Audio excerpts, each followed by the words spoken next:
पाकिस्तान के Namvar Olympian javelin thrower Arshad Nadeem वजीर आजम house पहुंच गए। वफाकी वज़ीर इत्तलात अताउल्लाह तारड़ ने स्टेट प्रोटोकॉल के साथ इस्लामाबाद आमद पर इस्तकबाल किया। एयरफोर्स के अफसरान ने अरशद नदीम को सलामी पेश की। अरशद नदीम मुल्तान से खुसूसी तैयारी से इस्लामाबाद पहुंचे।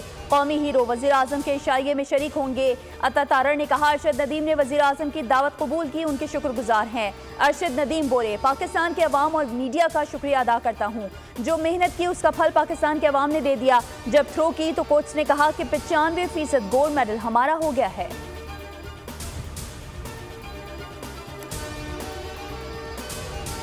दाऊद इंजीनियरिंग यूनिवर्सिटी के vice chancellor doctor Samreen Hussain की गाड़ी पर फायरिंग। डॉक्टर समरीन और उनका स्टाफ महफूज रहा। फायरिंग का वाकया औरंगी टाउन में पेश आया। SSP वेस्ट हफीज बुख्ती के मुताबिक वाकया स्ट्रीट क्राइम का नहीं है, तहकीकात कर रहे हैं। डॉक्टर समरीन 14 अगस्त की तकरीब के सिलसिले में औरंगी टाउन गर्ल्स कॉलेज गई थी। गवर्नर सिंध ने एडिशनल IG से रिपोर्ट तलब कर ली। डॉक्टर समरीन पीपल्स पार्टी के रहनुमा डॉक्टर आसिम हुसैन की अहलिया हैं।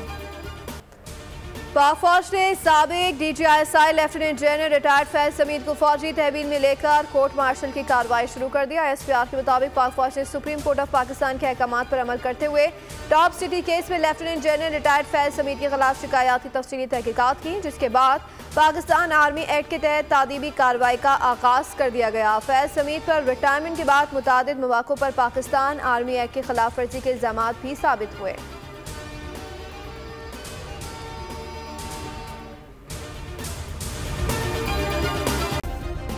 सब्सक्राइब करें और बेल दबाएं ताकि कोई खबर रह न जाए।